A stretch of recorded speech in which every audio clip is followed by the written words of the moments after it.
막스 르르라는 사회학자, 현대 사회를 이렇게 지적을 하고 있습니다.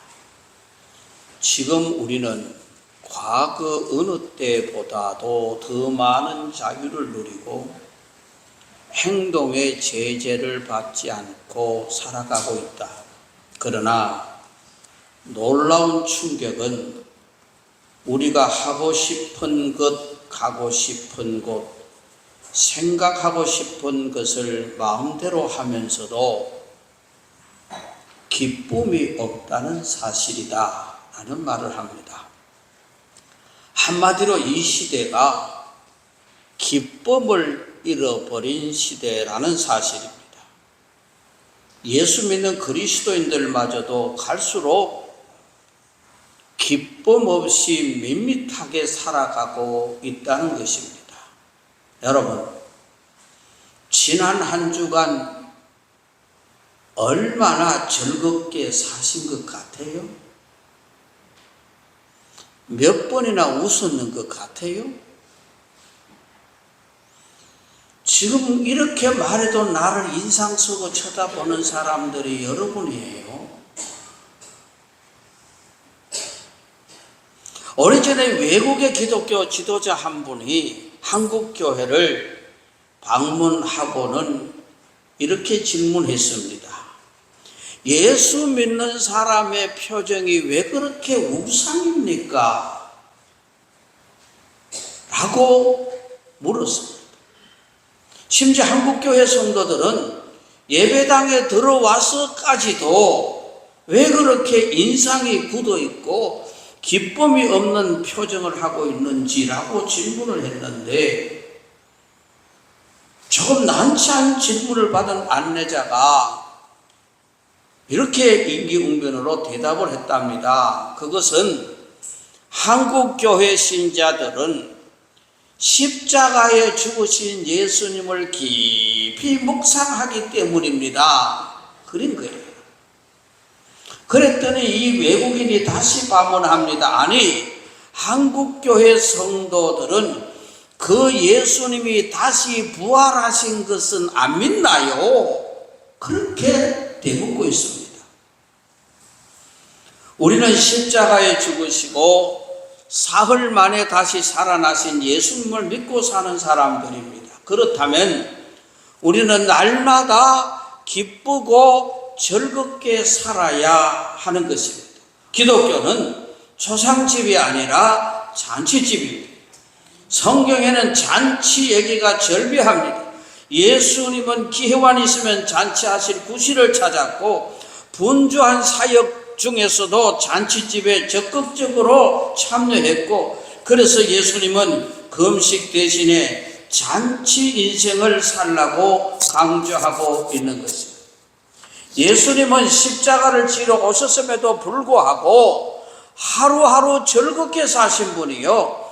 그래서 맨 처음 기적은 결혼식 하는 잔치집에서 행하게 된 것을 봅니다. 그리고 예수님의 비유 설교 중 상당한 부분이 잔치를 차지하고 있습니다.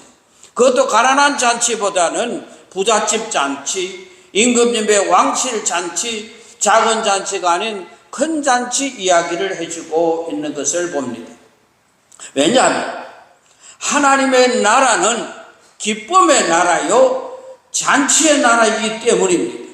하나님의 나라는 먹고 마시는 것이 아니 오직 성령 안에서 의와 평강과 희락이라 로마서 14장 17절에 말합니다. 그래서 성경은 즐거워하라, 기뻐하라, 이 말씀이 수백 번 강조되고 항상 기뻐하라, 즐거워하라, 그리고 기뻐하라, 주 안에서 항상 기뻐하라. 그런데 대부분의 사람들은 인생을 즐기며 살기보다는 견디며 살아가고 있는 것입니다. 그러니 힘차게 살기보다 힘겹게 살아가고 있습니다. 그래서 사람들에게 물어보세요. 요즘 재밌게 잘 사나? 견디고 산다 그럽니다. 즐겁게 사는 것이 아니라 그저 내게 주어진 것을 겨우 견디는 어떤 이런 삶을 사는 것입니다. 그래서 하루하루를 짜증스럽게 살아갑니다. 세상을 못마땅하게 여기며 살아갑니다. 스스로 행복을 잃어버리는 것입니다. 요즘 우리나라는 국가적으로 기쁨을 잃어가고 있습니다. 아침에 신문 보고 보도 보는 것이 즐겁지 않습니다. 그래서 사회적으로 보수와 진보의 양극단 사이에서 백성들은 행복을 침해받고 있는 모습을 봅니다. 뿐만 아니라 국제적으로도 미국 관세 문제 때문에 해결되지 않는 부분이 너무 많고 대기업의 거친 문제가 우리를 불안하게 만드는 것입니다. 노조만 남아있고 그리고 대기업은 떠나가는 이러한 이 상황 속에 우리는 살아가면서 이런 어수선한 삶의 현실에서 우리 그리스도인들만큼은 기쁨을 빼앗기지 말아야 되는 것입니다. 모든 대기업이 다 외국으로 떠나더라도 예수님은 떠나지 않는 것을 믿으시기를 바랍니다. 예수님은 한국에 계시고 나와 함께 하십니다. 그러므로 우리의 기쁨의 원인을 예수에게서 찾으면 잃어버릴 이유가 없습니다. 성경은 이에 대해서 아주 쉽게 대답해 줍니다. 14절과 15절에 대칭적인 구조를 보십시오. 옛날이나 지금이나 세상은 선과 악이 바뀌어지는 경우가 많다는 겁니다. 악한 사람이 받아야 할 벌은 착한 사람이 받고 의로운 사람이 받아야 할 보상은 불의한 사람이 받는 경우가 비일비재하게 있다는 이야기입니다. 이 세상은 어차피 부조리와 모순으로 가득 차 있습니다. 어떤 경우에는 교회 안에서도 그렇습니다. 헌신하지 않는 사람이 복을 더 잘 누리고 희생적인 사람이 더 고생하는 경우가 많습니다. 노는 사람은 칭찬을 받고 열심히 일하는 사람은 상처를 받고 시험 드는 경우도 있다는 사실입니다. 이런 패러독스에서 우리는 어떻게 살아야 행복을 놓치지 않을 수 있는지 오늘 본문 15절에서 명쾌하게 대답을 해줍니다. 나는 생을 즐기라고 권하고 싶다. 사람에게 먹고 마시고 즐기는 것보다 더 좋은 것이 이 세상에 없기 때문이다. 그래야 이 세상에서 일하면서 하나님께 허락받은 한평생을 사는 동안에 언제나 기쁨이 사람과 함께 있을 것이다 라고 말씀합니다. 하루하루를 즐겁게 살라는 역동적인 말씀입니다. 만일 세상이 짜증스럽고 기쁘게 살지 않으면 스스로 고행길을 선택하는 것입니다. 스스로 행복을 상실하는 것입니다. 제레미 테일러는 즐거움을 상실하고 사는 사람들에게 이런 경고를 합니다. 우리가 만약 인생을 기쁘지 않게 산다면 하나님은 끔찍한 일을 허락하실 것이라고 말하고 있습니다. 안타깝게도 우리는 하나님께서 우리에게 기쁨을 주시고 인간에게 에덴 동산이라는 낙원을 만들어 주시고 단테의 표현대로 복락원을 선물로 주셨는데 인간이 죄를 지어 에덴 동산에서 쫓겨나고 그러나 예수님을 보내주심으로 잃어버렸던 기쁨을 다시 회복시켜 주신 겁니다. 그래서 이사야서 61장 3절에 예수님이 회복해 주시는 즐거운 복을 이렇게 예언합니다. 시온에서 슬퍼하는 자들에게 슬픔 대신에 기쁨과 즐거움을 주고 근심 대신 찬송을 주신다고 했습니다. 슬픔 대신에 희락을, 죄 대신 화관을, 근심 대신 찬송을, 기쁨의 옷을 주셨다고 말하고 있습니다. 여러분, 얼굴은 을의 꼴을 얼굴이라 그렇게 말합니다. 즉 정신의 모양새라는 것이죠. 그러므로 얼굴은 그냥 신체의 일부가 아니라 우리의 정신과 인격을 그대로 반영하는 간판이 얼굴입니다. 현대인들은 을은 무시해버리고 꼴을 바꾸려고 얼마나 애를 쓰는지 모릅니다. 먼저 우리가 을을 바꾸면은 그 정신을 바꾸면은 꼴이 좋아지게 됐는데 그거는 안 바꾸고 자꾸 꼴만 바꾸려고 합니다. 얼마나 애썼습니까? 여러분 오늘 또 교회 나오면서 거울을 쳐다보면 얼마나 애를 썼습니까? 여자들 화장하는 거 쉽습니까? 크러싱으로 닦아내고 유연수 바르고 골드 마사지 하고 그리고 로션으로 또 닦아내고 또 그 위에 스킨 바르고 그 다음에 영양크림 바르고 복잡도 합니다. 여기까지 끝입니까? 아닙니다. 이것을 기초 화장이라 그럽니다. 그리고 이제 기초 화장을 다 해놓으면 이제 색을 내야 되잖아요. 그걸 색조 화장이라 그럽니다. 파운데이션 바르고 연지볼 바르고 눈썹 그리고 아이라인 하고 아이샤도우 하고 마스카라 하고 입술 그리고 눈동자에 약 넣고 귀뒤에 향수 뿌리고 이거 다 해야 이제 색조 화장이 끝나는 겁니다. 사랑하는 남편들이여, 부인이 조금 늦게 나오더라고 화내지 마십시오. 지금 아이라인 가고 있습니다. 조금만 기다리세요 이야기하는 겁니다. 그러니까 이 꼴을 만들기 위해서 얼마나 애를 쓰는지. 그래서 화장품 회사도 아모레, 더범, 주다낭, 나들이, 코티, 코셉, 진양, 랑콤, 라피네 그리고 오리리 마크 이 마키도 합니다. 이런 많은 회사들이 돈을 벌고 있습니다.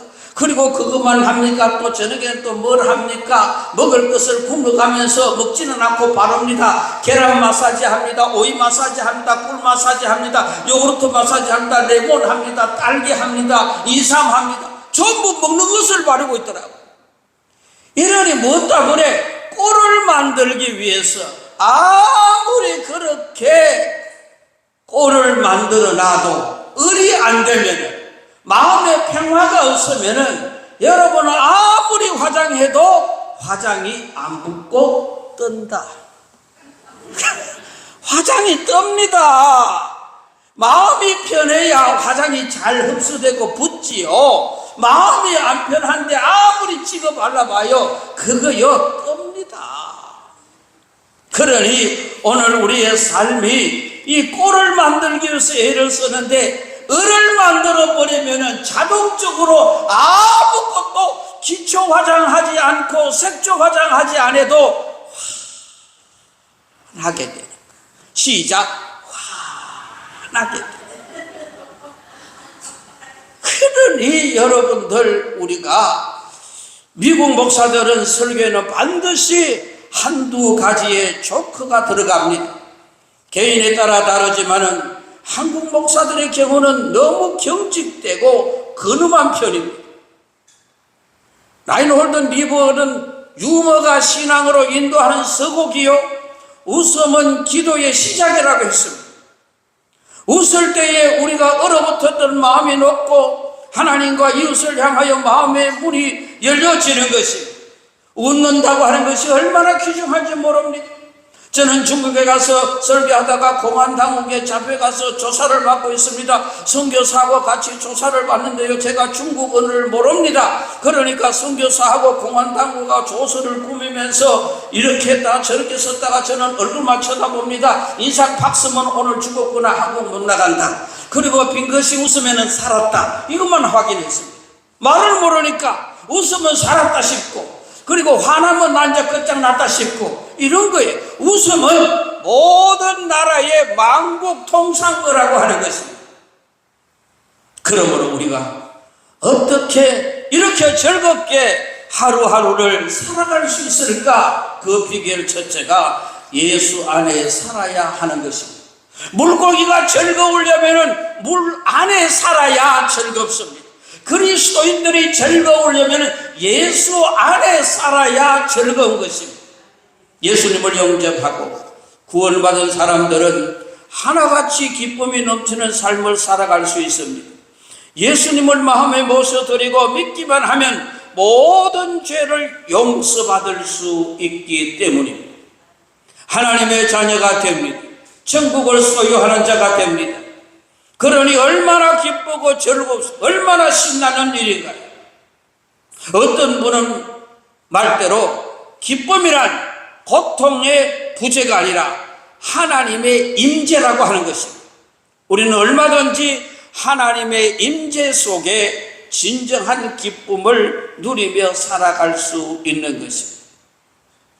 우리가 하루하루 즐겁게 살 수 있는 조건은 단 하나, 예수 안에서. 하나님 우리에게 주신 이 예수님, 하늘의 기쁨을 이 세상에 주시려고 오셨던 겁니다. 그러므로 기쁨을 유지하며 살려면 예수 안에 살아야 되고, 그리고 두 번째로 성령 충만해야 된다는 것입니다. 성령님은 우리의 성품 속에 기쁨의 유전자를 만들어 주십니다. 성령의 열매는 희락입니다. 성경을 보면은 성령 받은 사람들은 하나같이 기쁨과 즐거움이 넘쳤습니다.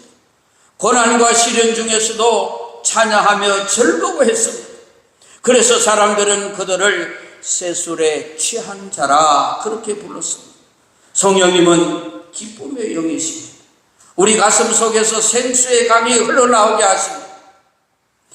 사도 바울은 선교하다가 매를 맞고 감옥에 갇혀도 성령으로 충만하니 한밤중에도 즐겁게 찬송할 수가 있었던 것입니다.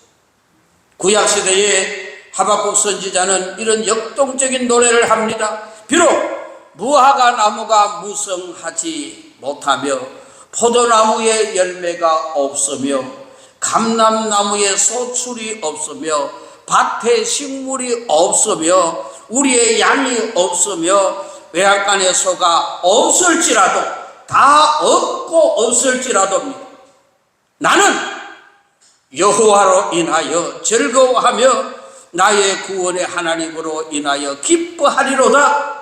우리 모두 없는 것 같지만은 그러나 내 안에 성령 충만으로 기쁘고 즐겁게 사시기를 바랍니다. 그래서 성령이 계시네 할렐루야 함께 하시니 좁은 길을 걸으며 밤낮 기뻐하는 것 주의 영이 함께 함이라. 주의 영이 함께 하면은 좁은 길을 걸어도 밤낮 기뻐하며 살 수 있는 것입니다. 그리고 세 번째로 교회 생활을 행복하게 해야 하는 것입니다. 하나님은 이 땅에 사는 우리가 천국 생활의 기쁨을 누리도록 교회를 세워주었습니다. 그러니 교회 생활을 즐겁게 행복하게 해야 됩니다. 교회는 기쁨의 공동체입니다. 우리 최병환 집사님 작년 5월 전에 우리 교회 등록하기 전에 식사를 하면서 이야기했습니다. 우리 교회 나오라고. 우리 교회는 다른 건 없어도 즐겁고 기쁨이 있는 교회라고 그렇게 소개를 했습니다. 그랬더니 즐겁고 기쁘면 된다는 겁니다. 그러니까 지금 권사님하고 우리 광성교회 즐겁고 기뻐요? 아니에요? 예? 많이 기쁘대요. 그러니 우리는 교회의 생활은 기쁨의 공동체입니다. 그러므로 무슨 기쁨을 누려야 되는가?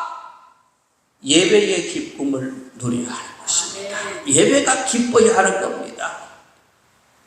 구약 성경을 보면은 예배를 통해 최고의 기쁨을 누립니다. 즐겁게 찬양했습니다. 어떤 사람의 성전에서 보내는 하루가 왕국에서 보내는 천일보다 낫다고 행복을 간증하고 있습니다. 그러므로 예배의 기쁨을 누려야 되고 노래방에서 즐거움보다 예배당에서의 기쁨이 넘치시기를 바랍니다. 그래서 우리는 이 예배가 짐이 아니라 기쁨이 되게 하여 주시옵소서. 예배가 기뻐지면 모든 것이 기뻐지는 것입니다. 그러므로 예배 전과 후에 얼굴이 달라지시기를 바랍니다. 이제 들어오실 때 촬영을 다 하고 나갈 때 촬영을 다 한번 해보시기를 바랍니다. 들어올 때 얼굴하고 나갈 때 얼굴하고 다른가 안 다른가. 그래도 예배 시작하기 전보다는 많이 좀 달라졌어요. 그러니 예배의 기쁨을 누려야 하는 것이고 그 다음에 기도의 기쁨을 누려야 하는 것입니다. 기도는 하나님과 교제하는 것입니다. 기도할수록 근심과 걱정은 사라집니다. 슬픔이 기쁨이 됩니다. 염려가 찬송이 됩니다. 한숨이 노래가 됩니다. 그 두려움이 변하여 내 기도 되었고 전날의 한숨 변하여 내 노래 되었네. 주님을 찬송하면서 할렐루야 할렐루야 내 앞길 멀고 험해도 나 주님만 따라가리.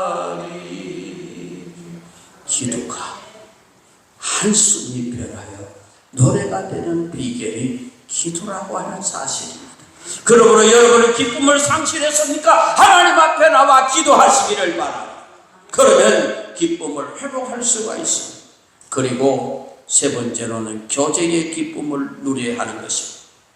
교회는 사귐의 공동체입니다.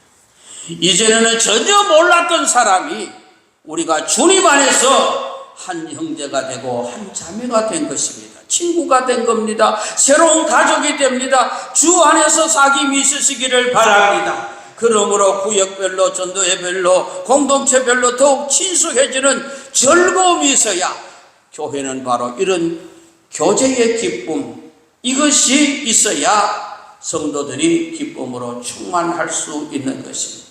지난 15일 날 우리 남서교회 주관으로 울산에 가서 초대회만큼 다녀봤는데 울산 대왕암이 이번에 처음 가봤습니다.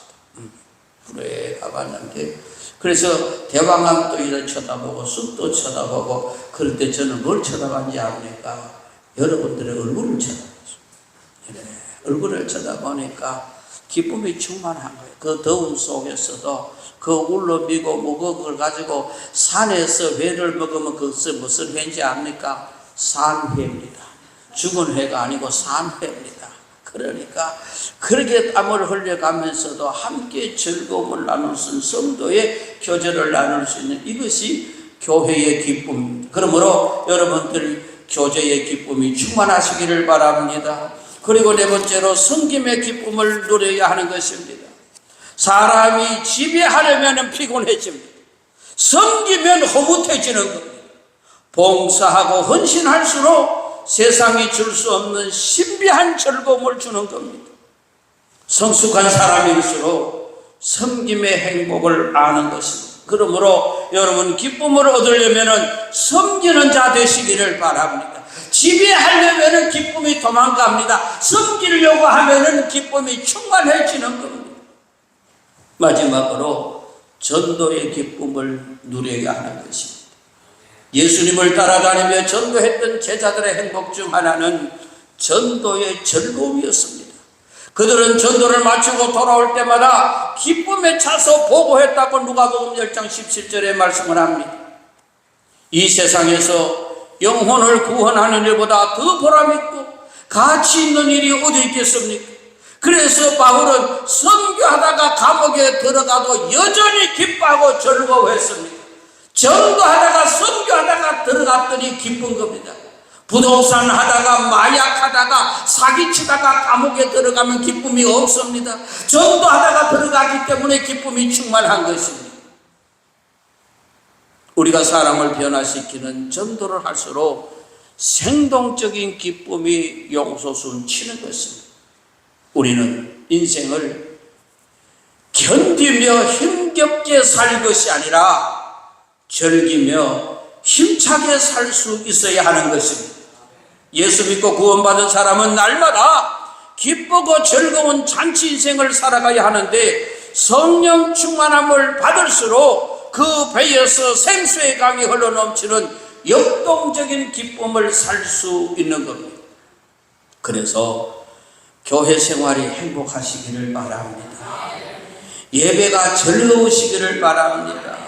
기도의 기쁨을 누리시기를 바랍니다. 교제와 섬김의 행복을 즐거워하십시다. 영혼을 구원하고 사람을 변화시키는 전도의 기쁨을 누리면서 역동적인 신앙생활, 오늘 우리 하루하루가 즐겁게 살아갈 수 있도록 교회 안에서 우리 방송계 모든 성도들이여 다 이빨이 보이시기를 바랍니다. 꾹 다물고 있지 말고 열고 있어야 돼요. 열고 있어요. 우리가 그래도 무서운 것이 하나 있습니다. 깜깜한 밤에 흑인 만나가 흑인이 웃는 거 보면 무섭습니다. 왜냐하면 새카만 데다가 하얀이가 나오니까 무섭죠. 그래서 흑인들한테 너가 밤에 웃지 마라. 나 무섭다 그러니까 흑인이 뭐라 그런지 알아? 붉은 대낮에 한국 사람이 입 다물고 이게 더 무섭다. 그러니 여러분들 정말 하얀 이를 내면서 기쁨과 즐거움이 넘치는 광성교회를 만들어 가시기를 주님의 이름으로 축원합니다. 하나님 감사합니다. 우리 하나님은 기쁨을 주시기를 원합니다. 제 대신 화관을 우리에게 주셨습니다. 고난을 당하시고 부활하셔서 새로운 세계를 우리에게 허락해 주셨습니다. 하나님, 우리가 신앙생활하는 것이 세상 사람들 볼 때 그들보다 가진 것도 지위도 없는 것 같으나 기쁨이 충만한 모습이 보여지게 하여 주시옵소서. 예수 믿는 사람 어디서 무엇을 하든지 기쁨이 충만하고 특별히 우리 광성교회 성도들 기쁨이 넘치는 삶을 살아가게 하여 주시옵소서. 예배의 기쁨을 누리고 기도의 기쁨을 누리고 전도의 기쁨을 누리고 헌신의 기쁨을 누리고 기쁨 충만한 광성교회가 되게 하여 주옵소서. 예수님 귀하신 이름으로 기도드리옵나이다.